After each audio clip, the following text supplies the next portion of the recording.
ഖബറിനെ കുറിച്ചുള്ള ചിന്ത മറന്നു പോകുന്നതാണ്, വിട്ടുപോകുന്നതാണ്, ഒഴിവാക്കപ്പെടുന്നതാണ്. നമ്മൾ പാപങ്ങൾ കൂടുതൽ അതിക്രമിക്കാനും കൂടാനും കാരണമാകുന്നത് ഖബറിന്റെ ചിന്ത നമ്മളിൽ നിന്ന് ഒഴിവായി പോകുന്നതിന്റെ പേരാണ്. അതുകൊണ്ട് ബഹുമാനപ്പെട്ട സ്വാലിഹീങ്ങൾ, അമ്പിയാക്കൾ, ഔലിയാക്കളെല്ലാം ഖബർ കാണുമ്പോൾ പൊട്ടിക്കരയുമായിരുന്നു. ഒരിക്കൽ ബഹുമാനപ്പെട്ട ഉസ്മാൻ ഇബ്നു അഫ്ഫാൻ റളിയല്ലാഹു തആല അൻഹു ഒരു പള്ളിയുടെ ഖബർസ്ഥാനിന്റെ അരികിലൂടെ നടന്നു പോവുകയാണ്. ഉസ്മാൻ ഇബ്നു അഫ്ഫാൻ റളിയല്ലാഹു തആല അൻഹു ഒരുപാട് നന്മകൾ ചെയ്ത, ഒരുപാട് സമ്പത്തുകൾ അല്ലാഹുവിന്റെ മാർഗത്തിൽ ചെലവ് ചെയ്ത മഹോന്നതനായ സ്വഹാബിയാണ്. അല്ലാഹുവിന്റെ പ്രവാചകന്റെ പ്രിയങ്കരനാണ്. എല്ലാമായ ഉസ്മാനുൽ ഗനി റളിയല്ലാഹു തആല അൻഹു ഖബറിന്റെ അരികിലൂടെ നടന്നു പോകുമ്പോൾ ഒരു ഖബർ കണ്ടു. ഫഖാമ, അവിടെ തന്നെ നിന്നു. ആ ഖബറിന്റെ അരികിൽ അവിടെ തന്നെ നിന്നിട്ട് സുമ്മ ബഖാ, നബിയുനാ റസൂലുള്ളാഹി സ്വല്ലല്ലാഹു അലൈഹി വസല്ലമ തങ്ങളുടെ പ്രിയങ്കരനായ ആ അനുചരൻ, ആ സന്തത സഹചാരി ആ ഖബറിന്റെ അരികിൽ നിന്ന് പൊട്ടി കരയുകയാണ്. ഫബഖാ ഹത്താ ബതല്ലത് ലിഹയതുഹു, ദാടി രോമം നനയത്തക്ക നില, ദാടി രോമം നനയുമാർ ബഹുമാനപ്പെട്ട ഉസ്മാൻ ഇബ്നു അഫ്ഫാൻ റളിയല്ലാഹു തആല അൻഹു പൊട്ടി കരയുകയാണ്. മഹാനവറുകളോട് ബഹുമാനപ്പെട്ട സഹാബാക്കൾ ചോദിക്കുകയാണ്, മാലക യാ അമീറുൽ മുഅ്മിനീൻ, എന്താണ് അങ്ങേക്ക് സംഭവിച്ചത് അമീറുൽ മുഅ്മിനീനെ? അല്ലാഹുവിന്റെ റസൂലിന്റെ സദസ്സിൽ എത്രയോ മണിക്കൂറുകളോളം അങ്ങ് വിശ്രമിച്ചവരാണ്. ഹബീബായ തങ്ങളുടെ സദസ്സിൽ നിന്ന് ഖബറിനെ കുറിച്ച് കേട്ടവരല്ലയോ? അല്ലാഹുവിന്റെ റസൂൽ സ്വർഗത്തെ കുറിച്ച് പറഞ്ഞിട്ടില്ലയോ? നരകത്തെ പരാമർശിച്ചപ്പോൾ അങ്ങ് കരയുന്നതായി ഞങ്ങൾ കണ്ടതേയില്ല. ഇന്ന് ഈ ഖബറിന്റെ ഓരത്ത് നിന്ന് പൊട്ടി കരയുന്നതിന്റെ യാഥാർത്ഥ്യം എന്താണ് മഹാനവറുകളെ?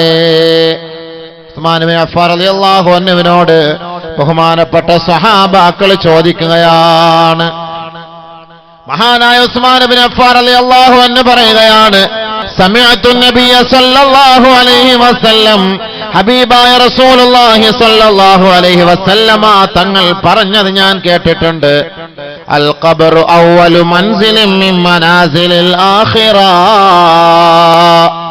ആഖിറത്തിലേക്കുള്ള തുടക്കമാണ്, അതിന്റെ കവാടമാണ്, അതിന്റെ ചുവടുവെപ്പാണ് ഈ കാണുന്ന ഖബർ.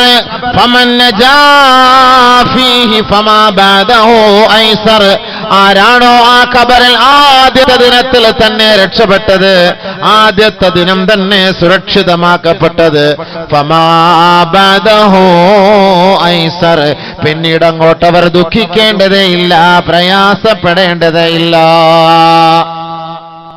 ഫമൻ ലം യൻജു മിൻഹു, ആരാണോ ആ ഖബറിൽ രക്ഷ പ്രാപിക്കാതെ ദുഃഖാർത്തരായി, ദുഃഖിതരായി, വ്യസനത്തോടെ, ദുഃഖത്തോടെ, ലമ്മത്തുൽ ഖബറിന്റെയും ലഗ്തത്തുൽ ഖബറിന്റെയും വേദന കൊണ്ട് ആരാണോ അലമയിടുന്നത്, നിലവിളിക്കുന്നത്, ഫമാ ബഅദഹു അശദ്ദു, പിന്നീട് അവർക്ക് അങ്ങോട്ടുള്ള ജീവിതം ദുർഘടമാണ്. അതുകൊണ്ടാണ് ആ ഖബർ കടപ്പോൾ ഞാൻ കരഞ്ഞു പോയതെന്ന് മഹാനായ ഉസ്മാൻ ഇബ്നു അഫ്ഫാൻ റളിയല്ലാഹു അൻഹു. പക്ഷേ അല്ലാഹുവിന്റെ റസൂലിന്റെ സദസ്സിലിരുന്നപ്പോൾ എനിക്ക് ഇത്രത്തോളം എഫക്റ്റ് ഉണ്ടായിക്കൊള്ളണമെന്നില്ല. ചില വാള് കേൾക്കും, വാളെല്ലാം കേൾക്കും, പക്ഷെ എന്നാൽ ഇത്ര എഫക്റ്റ് കിട്ടൂല. വാള് കേൾക്കുന്നവരെല്ലാം നന്നാവുമായിരുന്നെങ്കിൽ എന്നേ ഞാൻ നന്നാവുമായിരുന്നു. ഏറ്റവും കൂടുതൽ വാള് പറഞ്ഞ ആള്, ഏറ്റവും കൂടുതൽ വാള് കേട്ട മൈക്കുകാര് നന്നായിട്ടുണ്ടോ ജീവിതത്തിൽ? സുബഹി നിസ്കരിച്ചിട്ടുണ്ടോ മോനെ? കിടന്ന് ഉറങ്ങും. അല്ല, ഇവരൊക്കെ നിസ്കരിക്കുന്നില്ല. തമാശക്ക് പറഞ്ഞ കേട്ടോ, മൈക്ക് സൗണ്ട് കുറച്ച് വെക്കല്ല. ഇല്ല, അങ്ങനല്ലേ? നമ്മൾ കേൾക്കാൻ വലിയ ഇൻട്രസ്റ്റ് ആണ്, താല്പര്യം കാണിക്കും, കേൾക്കാൻ വലിയ മഞ്ചാണ്, കേൾക്കാൻ വലിയ. പക്ഷെ എന്താ സംഭവം? ഉൾക്കൊള്ളണ്ടേ? പക്ഷെ അത് കാണുമ്പോഴാണ്. ഇപ്പൊ അപകടത്തെ കുറിച്ചൊക്കെ നമ്മൾ പറയും, മരണത്തെ കുറിച്ചൊക്കെ പറയും. ചില മരണം കാണുമ്പോൾ നമുക്ക് പേടിയായിരിക്കും. കാണുമ്പോൾ ആ രംഗം കാണുമ്പോൾ അല്ലേ? എത്രത്തോളം രംഗത്തെക്കുറിച്ച് പറഞ്ഞാലും നമുക്കൊരു പക്ഷേ നമ്മുടെ മനസ്സിൽ അതിന്റെ എഫക്റ്റ് ഉണ്ടാവില്ല. അത് കാണുമ്പോൾ ചില അപകടങ്ങളൊക്കെ പെട്ട് നമ്മുടെ നല്ല സഹോദരങ്ങളൊക്കെ തലയൊക്കെ പൊട്ടിച്ചിതറി ചിന്ന ഭിന്നമായി കിടക്കുന്ന ആ ദാരുണമായി ആരുടെയും സഹായമില്ലാതെ നടുറോഡിൽ കിടക്കുന്ന രംഗം നഊദു ബില്ലാഹ് അല്ലാഹുമ്മ നജ്ജിനാ മിമ്മാ ഇബ്തലാക അല്ലാഹു ബിഹി വഫളലനാ ഖൈറൻ മിമ്മാ ഖലഖ തഫ്ളീല. അല്ലാഹു നമ്മളെ കാത്തുരക്ഷിക്കട്ടെ. അല്ലാഹു നമ്മുടെ സഹോദരങ്ങളെ കാത്തുരക്ഷിക്കട്ടെ. ആ ഒരു രംഗം നമുക്ക് വല്ലാത്തൊരു വിഷമം ഉണ്ടാക്കും, വല്ലാത്തൊരു പ്രയാസം ഉണ്ടാക്കും. അത് കാണുമ്പോൾ ചില മയ്യത്ത് കാണാനേ പോകില്ല. അത് കാണാനുള്ള ശക്തി എനിക്കില്ല, അത് കാണാനുള്ള കഴിവ് എനിക്കില്ല, അത് കാണാൻ നമുക്ക് മനസ്സ് മടിയാണ്. ചില ഖബറുകൾ നമ്മൾ കാണുമ്പോൾ വല്ലാത്ത ഒരു പേടിയായിരിക്കും, വല്ലാത്തൊരു വിഷമമായിരിക്കും. അതുകൊണ്ട് അടുത്ത് പോയി നിൽക്കണം. നമ്മൾ നിൽക്കുമ്പോഴാണ് നമ്മൾ മനസ്സിലാക്കുക. രോഗികളെ നമ്മൾ കേട്ടാൽ പോരാ, ആ രോഗികളെ നമ്മൾ കാണണം. പോയി അടുത്ത് നിന്ന് ആ രോഗ സന്ദർശനം നടത്തണം. അദ്ദേഹത്തിന് സംസാരിക്കാൻ കഴിയാത്ത അവസ്ഥ, കൈപൊക്കാൻ കഴിയാത്ത അവസ്ഥ, കാലുയർത്താൻ കഴിയാത്ത അവസ്ഥ, എഴുന്നേൽക്കാൻ കഴിയാത്ത അവസ്ഥ, നടക്കാൻ കഴിയാത്ത ദുസ്സഹമായ അവസ്ഥ കാണുമ്പോ എനിക്കും നിങ്ങൾക്കും വല്ലാത്ത ദുഃഖമാണ്, പ്രയാസമാണ്. അതുകൊണ്ട് നിങ്ങൾ രോഗികളെ സന്ദർശിക്കണേ, ആ രോഗികൾക്ക് സന്തോഷത്തിന്റെ വാക്ക് പറയണേ. അവിടെ പോയിരിക്കണം, തലതടവി കൊടുക്കണം, സമാധാനത്തിന്റെ വാക്ക് പറയണം. രോഗികൾ എന്ന് പറഞ്ഞിട്ട് കാര്യമില്ല, അത് നമ്മൾ കാണണം. അവരുടെ അവസ്ഥ നമ്മൾ അറിയണം, മനസ്സിലാക്കാൻ വേണ്ടിയിട്ട് നമ്മൾ അറിയണം. അതിനുവേണ്ടിയാണ് പോകാൻ പറയുന്നത്.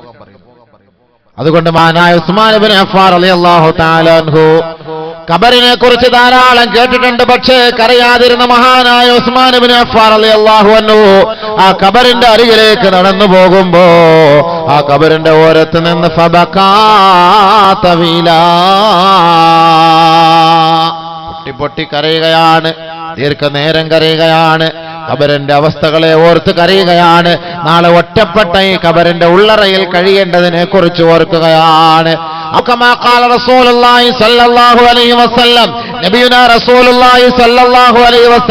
തങ്ങളെ പറഞ്ഞതുപോലെ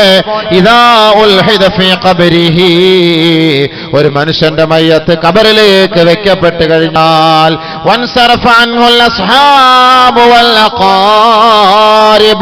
എല്ലാ കുടുംബക്കാരും സ്വന്തക്കാരും ബന്ധുജനങ്ങളും അവനിൽ നിന്ന് വിട പറഞ്ഞു പോകുമ്പോ ഒരു മലക്ക് അവന്റെ ഖബറിലേക്ക് ഇറങ്ങി വരികയാണ്. യഖൂലു ചോദിക്കുന്നു, യബ്ന ആദം, ആദമിന്റെ മകനെ, തറകൂക വദഫനൂക, നിന്റെ മയ്യത്ത് കുളിപ്പിച്ചവർ, നിന്റെ രോഗസന്ദർശനം നടത്തിയവർ, നിന്നെ രോഗിയോടൊപ്പം സന്ദർശിച്ച് ആശുപത്രിയിൽ ബൈസ്റ്റാൻഡായി നിന്നവർ, നിന്റെ മയ്യത്തിനോടൊപ്പം ഓടിക്കൂടിയവർ, നിന്റെ മയ്യത്ത് ചുമലിൽ ഏറ്റെടുത്ത് വെച്ചുകൊണ്ട് നടന്നു വന്നവർ, മയ്യത്ത് നമസ്കരിച്ചവർ, നിന്റെ മയ്യത്ത് വെക്കാൻ കുഴിയെടുത്തവർ, അവരെല്ലാവരും തറക്കൂക, നിന്റെ അവർ ഉപേക്ഷിച്ചിരിക്കുകയാണ് ആദമിന്റെ മകനെ. വദഫനൂക, ഇന്നലെ വരെ ഈ ഭൂമിയുടെ മുകളിലായിരുന്ന നിന്റെ മയ്യത്ത് ഈ ആരുടെ മണ്ണിന്റെ ഉള്ളിലേക്ക് എടുത്തു വെച്ച് അവരതിന്റെ മീതെ മണ്ണിട്ട് എല്ലാവരും മടങ്ങിപ്പോയിരിക്കുകയാണ് ആദമിന്റെ മകനെ.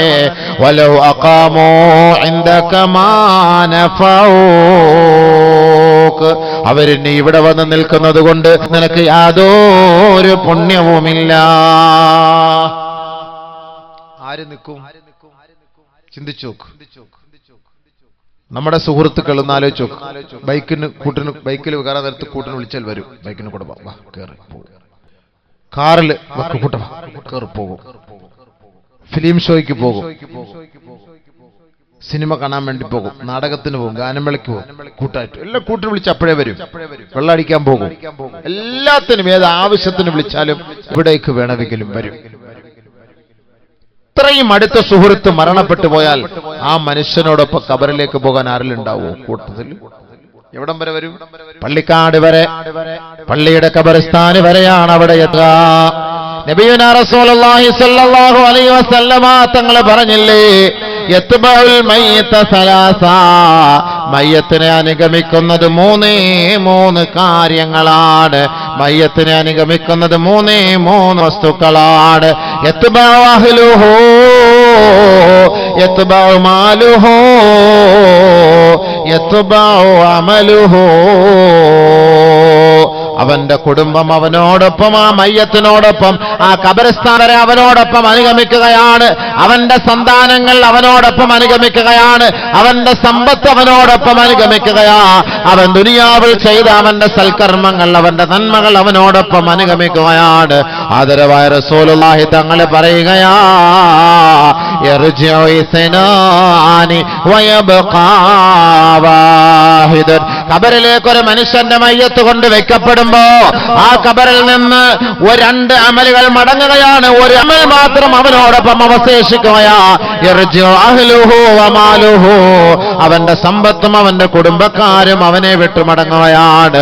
വയബ്ഖാ അമലുഹു. അവൻ ചെയ്ത സത്കർമ്മങ്ങൾ മാത്രം അവനോടൊപ്പം അവശേഷിക്കുകയാണ്. അവന്റെ നന്മ മാത്രം അവശേഷിക്കും. എല്ലാരും അവശേഷിക്കും. എല്ലാ നന്മകളും ഖബറിൽ ഉണ്ടാകും. ബാക്കി എല്ലാവരോ ഖബർസ്ഥാന് വരെ ഉണ്ടാകും. ഉപ്പ മരണപ്പെടുകയാണ്, ഉമ്മ മരണപ്പെടുകയാണ്, ഭർത്താവ് മരണപ്പെടുകയാണ്, ഭാര്യ മരണപ്പെടുകയാണ്. വളരെ ദുഃഖത്തോടെ, പ്രയാസത്തോടെ, വിഷമത്തോടെ ആ ഉപ്പയ്ക്ക് കൂട്ടുകിടന്നവരാണ്, ഉമ്മയ്ക്ക് കൂട്ടുകിടന്നവരാ. ഭർത്താവിന് കൂട്ടുകിടന്ന ഭാര്യയാണ്, ഭാര്യയ്ക്ക് കൂട്ടുകിടന്ന ഭർത്താവാണ്. ദിവസങ്ങളോളം ആശുപത്രി കിടക്കയിൽ ഉപ്പയോടൊപ്പം പരിചരിച്ച വ്യക്തിയാണ്. ആ ഉപ്പ ഒന്ന് കുറച്ചാൽ, ആ ഉപ്പ ഒന്ന് ചുമച്ചാൽ, ആ ഉപ്പ ഒന്ന് വിളിച്ചാൽ, ആ ഉപ്പ ഭക്ഷണത്തിന് വേണ്ടി നമ്മളോട് ചോദിച്ചാൽ, വെള്ളം ചോദിച്ചാൽ ഉടനെ ഉറക്കമെല്ലാം ഒഴിവാക്കിയിട്ട് ഭക്ഷണം കൊടുക്കാൻ തയ്യാറാകുന്ന മക്കളെ, ആ ഉപ്പാടെ മയ്യത്ത് ഖബർസ്ഥാനിലേക്ക് നമ്മൾ ഇറക്കി വെക്കുകയാണ്. അവസാന സമയത്ത് ആ ഖബർസ്ഥാനിലേക്ക് ആ ഉപ്പ ഇറക്കി വെക്കുകയാണ്. ചേതനയറ്റ ശരീരമാണ്. ഇന്നലെ വരെ ചിരിച്ച ഉപ്പ ഇപ്പോൾ ചിരിക്കുന്നില്ല. ഇന്നലെ വരെ കണ്ണു തുറന്ന ഉപ്പ ഇപ്പോൾ കണ്ണു തുറക്കുന്നില്ല. ഇന്നലെ വരെ എന്റെ പേര് വിളിച്ച ഉപ്പ ഇപ്പോൾ നിശബ്ദനായിരിക്കുകയാണ്. ഇന്നലെ വരെ എന്നോട് ഭക്ഷണം ചോദിച്ച പൊന്നുപ്പ ഇപ്പോൾ ഭക്ഷണം ചോദിക്കാതെ മുണ്ടാണ്ടിരിക്കുകയാണ്. ആ ഉപ്പാന്റെ, ഉമ്മാന്റെ, ഭാര്യയുടെ, ഭർത്താവിൻ മയ്യത്ത് ഖബറിലേക്ക് ഇറക്കി വെക്കുകയാണ്. 3 പിടി മണ്ണ് ആ കവിൾത്തടത്തിൽ നിന്ന് വെച്ചു കൊടുക്കുകയാണ്. അവസാനത്തെ പിടിമണ്ണാണ് ഉപ്പ. ഈ മക്കൾ അങ്ങേക്ക് ചെയ്യുന്ന അവസാനത്തെ നന്മയാ. ഇന്നലെ വരെ ഭക്ഷണം വാരിത്തന്ന ഈ കൈകൾ കൊണ്ട് ഇതാ മിൻഹാ ഖലഖനാകും വഫീഹാ നുഈദുകും വമിൻഹാ നുഖ്രിജുകും താറതൻ ഉഖ്റാ. 3 പിടി മണ്ണാണ് നിങ്ങളുടെ ഭക്ഷണം. കബറാളികളെ, കബറാളികളെ, അവർക്ക് നമ്മൾ അവസാനമായി സമ്മാനിക്കുന്ന സമ്മാനമാണ്. അവരുടെ സാധാണ്, അവരുടെ ഭക്ഷണമാ. തന്റെ സ്വന്തം മക്കളുടെ കരങ്ങളാൽ 3 പിടി മണ്ണിതാ വാരിയ കബറിലേക്ക് വെക്കുകയാണ്. ഉപ്പ, ഈ മണ്ണിൽ നിന്നാണ് അള്ളാഹു അങ്ങേ സൃഷ്ടിച്ചത്. ഈ മണ്ണിലേക്കാണ് അങ്ങേ അടക്കുന്നത്.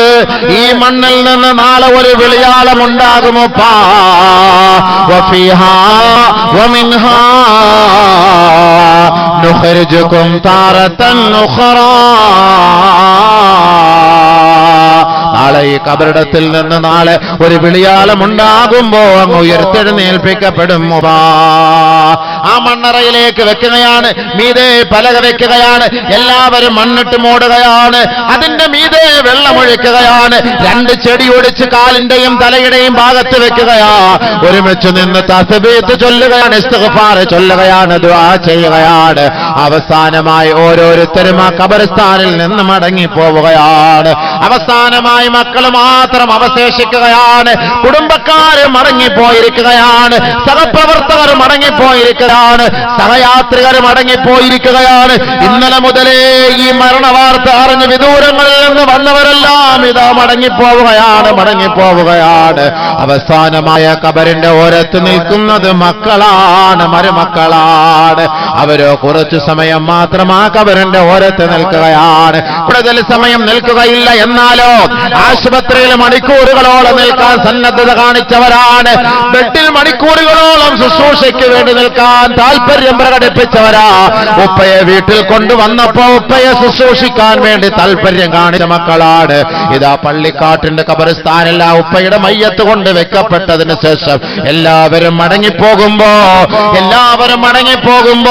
കുടുംബക്കാർക്ക് ഇനി എന്താണ്, ഇനി എന്തിനാണ് ഇവിടെ നിൽക്കുന്നത്? പക്ഷേ മക്കൾ അല്പ അല്പസമയോടെ ആ ഖബറിന്റെ ഓരത്ത് നിൽക്കുന്ന സമയത്ത് എല്ലാവരും ഓരോന്നായി ഓരോരുത്തരായി മടങ്ങിപ്പോകുമ്പോ അവസാനം മക്കൾ ഇതാ സലാം പറയുകയാ, അസ്സലാമു അലൈക യാ അബീ, അസ്സലാമു അലൈക യാ ഉമ്മീ, അസ്സലാമു അലൈകി യാ ഉമ്മീ, അസ്സലാമു അലൈക യാ അബീ. എന്റെ ഉപ്പാ ഞാൻ പോകട്ടെയോ പോകട്ടെയോ. അവസാനമായ ഒരു സലാം പറഞ്ഞുകൊണ്ട് ആ ഖബറിന്റെ ഓരത്ത് നിന്ന് മക്കൾ നടന്നു നീങ്ങുമ്പോ ആ ഖബറാളി നിന്നെ കാണുകയാണ്. മക്കളെ, ഇന്നലെ വരെ എന്നോടൊപ്പം സഹകരിച്ച നീ എന്നെ തനിച്ചാക്കിയിട്ട് പോവുകയാണോ? ഇന്നലെ വരെ എനിക്ക് വെള്ളം തന്നവനാണ്, ഇന്നലെ വരെ എന്നെ ശുശ്രൂഷിച്ചവനാണ്, ഇന്നലെ വരെ എന്റെ തലയിണ എടുത്തു വെച്ച് എന്നെ ചാരിയിരുത്തിയവനാണ്, എന്റെ ബെഡിന്റെ തലഭാഗത്തിരുന്ന് ഉപ്പാ ഉമ്മാ എന്ന് വിളിച്ച് എന്റെ തലതലോടിയവനല്ലേ. ഇതാ എന്നെ നിങ്ങൾ ഒറ്റയ്ക്കാക്കിയിട്ട് തനിച്ചാക്കിയിട്ട് നിങ്ങൾ മടങ്ങി പോവുകയാണോ പോവുകയാണോ? ആദരവായ റസൂലുള്ളാഹി തങ്ങൾ പറഞ്ഞില്ലേ, ഇന്നകും തുഫ്തിനൂന ഇന്നി റഅയ്തുകും തുഫ്തിനൂന ഫിൽ ഖുബൂർ കഫിത്നതി ദജ്ജാൽ. ഖബറുകളിൽ നിങ്ങളെ ശിക്ഷിക്കപ്പെടുന്നത് ഞാൻ കാണുകയാണ്, നിങ്ങളുടെ ശിക്ഷ ഞാൻ അറിയുകയാണ്. ഖബറിന്റെ ഓരോ രംഗങ്ങളും അല്ലാഹു എനിക്ക് അറിയിച്ചു തരുന്നുവെന്ന് അല്ലാഹുവിന്റെ റസൂല് പറയുമ്പോ ആ ഹബീബായ തങ്ങളല്ലേ പറഞ്ഞത്, നിങ്ങളുടെ സഹോദരങ്ങളുടെ മയ്യത്ത് ഖബറിലേക്ക് കൊണ്ടുവെക്കപ്പെടുമ്പോ ആ റൂഹ് അവിടെ മടക്കപ്പെടുകയാണ്, ആ റൂഹ് അവിടെ മടക്കപ്പെടുകയാണ്. ഇന്നലെ വരെ കണ്ണു തുറന്നതുപോലെ കണ്ണു തുറക്കുകയാണ്, ഇന്നലെ വരെ ശ്വസിച്ചതുപോലെ ശ്വസിക്കുകയാണ്, ഇന്നലെ വരെ നാവ് ചലിപ്പിച്ചതുപോലെ ചലിപ്പിക്കുകയാണ്. പക്ഷേ ഈ ഭൂമുഖത്ത് കണ്ടതുപോലുള്ള രംഗങ്ങളല്ല. ആ ആരുടെ മണ്ണിന്റെ ഇരുണ്ട തുരുത്തിലെ കാണുന്ന രംഗങ്ങൾ വലുതാണ്, അത് ഭീമകരമാണ്, അത് ഭീമാന്തരീക്ഷമാണ്, അത് വല്ലാത്ത സംഭവമാണ്. നാല് ഭാഗത്തും മണ്ണറകൾ കൊണ്ട് മൂടപ്പെട്ടിരിക്കുകയാണ്. തലയുടെ ഭാഗത്തും കാലിന്റെ ഭാഗത്തും ഏതോ കണ്ടിട്ടില്ലാത്ത ഒരു വല്ലാത്ത സംഭവമാണ്. വല്ലാത്ത സൃഷ്ടികളാണ് തന്റെ തലയ്ക്ക് ഭാഗത്ത് കാലിന്റെ ഭാഗത്ത് നിൽക്കുന്നത്. അവരുടെ കൈകളിൽ എന്തോ ഒരു വലിയ കുന്തമുള്ളതുപോലെ, വലിയ ഒരു ഭാരമുള്ളതുപോലെ അവർ ഞങ്ങളോട് എന്തോ ശകാരത്തോട് ചോദിക്കുകയാ, മൻ റബ്ബുക, ആരാണ് നിന്റെ റബ്ബ്, ആരാണ് നിന്റെ റബ്ബ്? ആദരവായ റസൂലുള്ളാഹി തങ്ങൾ പറഞ്ഞില്ലേ, നിങ്ങളുടെ സഹോദരങ്ങളുടെ മയ്യത്തടക്കം ചെയ്യപ്പെട്ടതിന് ശേഷം അവിടെ നിങ്ങൾ അല്പസമയം നിന്നുകൊണ്ട് ആ സഹോദരന് വേണ്ടി അല്ലാഹുവിനോട് പൊറുക്കൽ തേടണേ. നബിയുനാ ഷഫീഉനാ റസൂലുള്ളാഹി ഇസ്തഗ്ഫിറൂ لأخيكم فإنه الآن يسألو. ആ കബറാളിയുടെ അരികിൽ നിന്ന് നിങ്ങൾ പോകരുതേ, അവിടെ നിങ്ങൾ നിൽക്കണേ. ആ കബറാളി ഇപ്പോൾ ചോദ്യം ചെയ്യപ്പെടുകയാണ്. അതുകൊണ്ട് ആ കബറിലേക്ക് ഒരു സന്തോഷം, ഒരു സാന്ത്വനം, ഒരു സഹാനുഭൂതി, ഒരു സമാധാനത്തിന് വേണ്ടി ആ കബറിന്റെ ഓരത്ത് നിങ്ങൾ നിൽക്കണേ, ധൃതി പിടിച്ചു പോകരുതേ. ആദരവായ ഹബീബായ റസൂലുള്ളാഹി തങ്ങൾ നമ്മളോട് പറയുമ്പോ നമ്മുടെ ഉപ്പാന്റെ ഉമ്മാന്റെ ഭാര്യയുടെ ഭർത്താവിന്റെ മക്കളുടെ കബറുകൾ മയ്യത്തടക്കിയിട്ട് മടങ്ങിപ്പോകുമ്പോ നമ്മുടെ മുഖത്തേക്ക് ആ മയ്യത്ത് നോക്കിയിട്ട് ചോദിക്കുകയാ, നിങ്ങൾ പോവുകയാണോ മക്കളെ? എന്നെ തനിച്ചാക്കിയിട്ട് പോവുകയാണോ? ഒരിക്കൽ നമ്മൾ തനിച്ചാക്കിയിട്ട് പോകേണ്ടവരല്ലേ? എത്രത്തോളം സ്നേഹിച്ചാലും, എത്രത്തോളം ആദരിച്ചാലും, എത്രത്തോളം ബഹുമാനിച്ചാലും ഒരിക്കലും ഞങ്ങൾ തമ്മിൽ വെട്ടിപിരിയുകയില്ല എന്ന് കെട്ടിപ്പിടിച്ച് ജീവിച്ചാലും അവരെന്റെ ഉള്ളറകളിലേക്ക് എടുത്ത് വെക്കപ്പെട്ട് കഴിഞ്ഞാൽ അവരെ തനിച്ചാക്കിയിട്ട് നിങ്ങൾ ഒറ്റയ്ക്ക് പോവുകയല്ലേ? പാതിരായോടടുക്കുന്ന സമയത്ത് ആ കബറാളികളെ കുറിച്ച് നിങ്ങൾ പോലും ചിന്തിക്കാറുണ്ടോ? ആദരവായ റസൂലുള്ളാഹി സ്വല്ലല്ലാഹു അലൈഹി വസല്ലമ തങ്ങൾ പറയുകയാണ്, ഏതാനും നിമിഷങ്ങൾക്കുള്ളിൽ നിന്റെ മയ്യത്ത് ഖബർസ്ഥാനിലേക്ക് കൊണ്ടുപോകുമ്പോ ഒരു ഖബർ ആ മയ്യത്തിനോട് ഒരു മലക്ക് വന്ന് ചോദിക്കുകയാണ്, ഇബ്ന ആദം, ആദമിന്റെ മോനെ, അൽ യൗമ തസൂറു ഖൗമാ, ഇന്നേ വരെ നീ കണ്ടിട്ടില്ലാത്ത ചില സൃഷ്ടികളെ നീ ഇന്ന് കാണാൻ പോവുകയാണ്. അതാണ് ഖബറ്, അതാണ് ഖബറ്, അതാണ് ഖബറിന്റെ ഭീകരമായ രംഗം. അൽ യൗമ തദ്ഖുലു മദ്ഖലൽ ലയ്ഖാൻ, നീ നിന്റെ പുരയിൽ കിടന്നത് 6000 സ്ക്വയർ ഫീറ്റ് വീട്ടിലാണ്. നിന്റെ ബെഡ്റൂമോ 20-22 വിസ്തീർണമുള്ളതാ. ആദമിന്റെ മോനെ, ആദമിന്റെ മോളെ, എന്ന് നിന്റെ ഖബർ എന്ന് പറയുന്നത് 4ക്ക് 2 ഞെരുക്കമുള്ളതാണ്, 6ക്ക് 2 ഇടുക്കമുള്ളതാണ്. അൽയൗമ തദ്ഖുലു മദ്ഖലൽ ലയ്ഖാ. ആ ഞെരുക്കമുള്ള ഖബറിലേക്കാണ് നിന്നെ ഈ ജനങ്ങൾ കൊണ്ടുപോവുക. ആ മയ്യത്ത് കൊണ്ടുപോകുന്ന സമയത്ത് ഫൈൻ കാനത് മുഅ്മിനാ, ആ മയ്യത്ത് സാലിഹായ മയ്യത്താണോ, സത്യവിശ്വാസിയായ മയ്യത്താണോ, സുഹൃതങ്ങൾ ചെയ്ത മയ്യത്താണോ, ആ മയ്യത്ത് വിളിച്ചു പറയുകയാണ് ഖദ്ദിമൂനി ഖദ്ദിമൂനി ഖദ്ദിമൂനി, എന്നെ താമസിപ്പിക്കരുതേ, എന്നെ വേഗത്തിലൊന്ന് കൊണ്ടുപോകണമേ. ഖബറിന്റെ സന്തോഷം ഞാൻ കാണുകയാണ്, ഖബറിന്റെ ആനന്ദം ഞാൻ കാണുകയാണ്, ഖബറിന്റെ രസം ഞാൻ അനുഭൂതിയെ ഞാൻ അനുഗ്രഹിക്കുകയാണ്, ഞാനത് ആശ്വസിക്കുകയാണ്, ആസ്വദിക്കുകയാണ്. ഖദ്ദിമൂനി, ഒന്ന് വേഗത്തിൽ കൊണ്ടുപോകുമോ? സാലിഹീങ്ങളായ മയ്യത്ത് വിളിച്ചു പറയുമ്പോ ഫൈൻ കാനത് ഗൈറ സാലിഹാ, സാലിഹല്ലാത്ത മയ്യത്താണോ, നമസ്കാരമില്ലാത്ത മയ്യത്താണോ, മദ്യപാനിയുടെ മയ്യത്താണോ, കഞ്ചാവ് കുടിക്കുന്നവന്റെ മയ്യത്താണോ, ലോട്ടറി കച്ചവടക്കാരന്റെ മയ്യത്താണോ? അല്ലാഹുവിന്റെ റസൂല് പറയുകയാ, ആ മയ്യത്ത് കട്ടിലിൽ കിടന്ന് ആ മയ്യത്ത് വിളിച്ചു പറയുകയാ അഖിറൂനി അഖിറൂനി യാ വൈലഹും ഐന തദ്ഹബൂന ബി. നിങ്ങൾക്ക് നാശം, നിങ്ങൾക്ക് നാശം, എന്നെ എങ്ങോട്ടാണ് വഹിച്ചു കൊണ്ടുപോവുക, എന്നെ എങ്ങോട്ടാണ് നിങ്ങൾ കൊണ്ടുപോവുക? പോകരുതേ, പോകരുതേ. അഖിറൂനി അഖിറൂനി, എന്നെ എന്റെ പുരയിലേക്ക് മടക്കണേ, എന്റെ പുരയിലേക്ക് മടക്കണേ.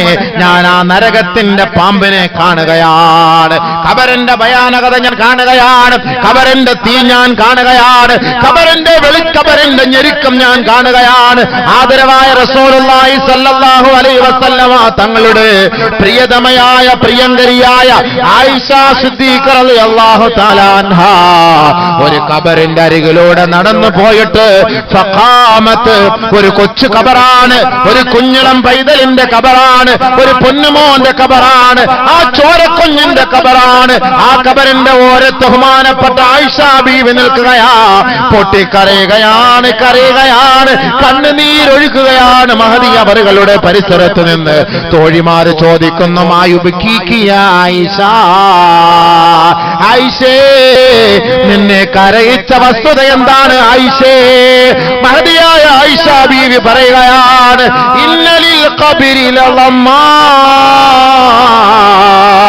ഇന്നലിൽ ഖബരിൽ ലമ്മാ, തീർച്ചയായും ഖബറിന് ഞെരുക്കമുണ്ട് സഹാബത്തെ.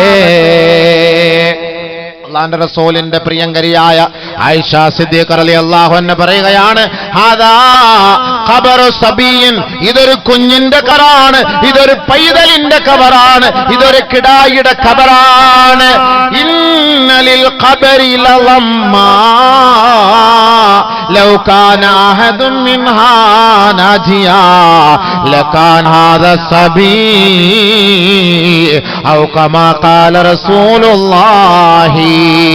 ആരെയെങ്കിലും ഖബർ വെറുതെ വിടുമായിരുന്നുവെങ്കിൽ ഈ കുഞ്ഞു പൈതലിനെ ഖബർ വെറുതെ വിടുമായിരുന്നു. ആ ഖബർ ഞെരുക്കുകയാണ്, ഞെരുക്കുകയാണെന്ന് മഹദിയായ ആയിഷ ബീവി പറഞ്ഞിട്ടാണ് ഫബകത് തവീലാ,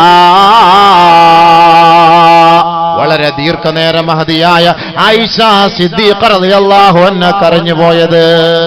എന്തേ കാരണം? കുട്ടികളെ പോലും ഖബർ വെറുതെ വിടുകയില്ല. അല്ലാഹു നമ്മളെ ഖബറിന്റെ അദാബിനെ തൊട്ട് കാത്തിരക്ഷിക്കട്ടെ. അല്ലാഹു നമ്മുടെ ഖബറുകളിൽ സന്തോഷം നൽകുമാറാകട്ടെ. അല്ലാഹ് പടച്ചവനെ, റബ്ബേ കരുണയുള്ളവനെ, നമ്മളാരും അറിയുന്നില്ല, എല്ലാവരും പോയിട്ട് ഖബറടക്കിട്ട് അങ്ങോട്ട് പോകും. ഉപ്പായൊക്കെ ഉമ്മായൊക്കെ വിട്ടിട്ട് പോകും, സുഹൃത്തിനെ ഉപേക്ഷിച്ചിട്ട് പോകും. ആ സുഹൃത്തിനോട് എത്ര സ്വകാര്യം പറഞ്ഞവനാണ് നീ, എത്ര സ്വകാര്യ സംഭാഷണം നടത്തിയവനാണ് നീ. ആ സുഹൃത്ത് ഖബറിൽ ഒറ്റയ്ക്ക് കിടക്കുമ്പോൾ നിങ്ങൾ അല്പമെങ്കിലും ആലോചിച്ചിട്ടുണ്ടോ? പോകട്ടെ, ഞാൻ പോട്ടെ, സുഹൃത്ത് ഞാൻ പോകട്ടെ, ഇന്നലെ വരെ നിന്നോടൊപ്പം ഞാൻ ആശുപത്രിയിൽ ഉണ്ടായിരുന്നു, പക്ഷെ എനിക്ക് ഇന്ന് നിന്നോടൊപ്പം സഹകരിക്കാൻ കഴിയുന്നില്ല. ഇന്ന് നിന്നോടൊപ്പം എനിക്ക് നിന്റെ ഒപ്പം നിന്റെ കൂട്ടത്തിൽ എനിക്ക് ഒരുമിച്ച് ഉറങ്ങാൻ എന്നെ കൊണ്ട് കഴിയില്ല. നീ വേറെ ഒരു ലോകത്തേക്ക് യാത്രയായി, ഞാൻ നിന്റെ മുകളിലാണ്. എനിക്ക് നിനക്ക് വേണ്ടി പ്രാർത്ഥിക്കാൻ മാത്രമേ കഴിയുകയുള്ളൂ. അങ്ങനെ നീ പോകുമ്പോൾ ആ ഖബറാളി ദുഃഖത്തോടുകൂടി നിന്നോട് ചോദിക്കും, എന്നെ തനിച്ചാക്കിയിട്ട് നീ പോവുകയാണോ? ഖബറിന്റെ അവസ്ഥ അതാണ്. നബിയുനാ റസൂലുള്ളാഹി സ്വല്ലല്ലാഹു അലൈഹി വസല്ലമ തങ്ങൾ പറയുകയാണ്, ആദ്യമായി അവനോട് സംസാരിക്കുന്നത് മണ്ണറയാണ്, ഖബറാണ്. ഹബീബുനാ റസൂലുള്ളാഹി. നമ്മളൊക്കെ പരസ്പരമൊക്കെ സംസാരിച്ചിട്ടുണ്ട്, പക്ഷെ ആദ്യമായി ഖബറിൽ കൊണ്ടുവച്ചാൽ സംസാരിക്കുന്നത് ഖബർ ഖബർ ഹുഫ്റത്തുഹു അവ്വലു മൻ യുകല്ലിമു ഇബ്ന ആദമ ഹുഫ്റത്തുഹു ഔ കമാ ഖല റസൂലുള്ളാഹി. ആദ്യമായി ആദമിന്റെ മക്കളോട് സംസാരിക്കുന്നത് ഖബറാണ്. ഖബറാണ്. ചിന്തിച്ചു. നബിയുനാ ശഫീഉനാ റസൂലുള്ളാഹി സ്വല്ലല്ലാഹു അലൈഹി വസല്ലമ തങ്ങൾ പറയുകയാണ്, എല്ലാ ദിവസവും 5 പ്രാവശ്യം ഖബർ വിളിച്ചു പറയാതെ ഒരു ദിവസം പോലും ഈ ഭൂമിയിൽ ഉണ്ടാവുകയില്ല എന്ന് ഹബീബായ ശഫീആയ റസൂലുള്ളാഹി സ്വല്ലല്ലാഹു അലൈഹി വസല്ലം. എല്ലാ ദിവസവും 5 പ്രാവശ്യം ഖബർ വിളിച്ചു പറയും, യബ്ന ആദം, ആദമിന്റെ മകനേ, തൽഹ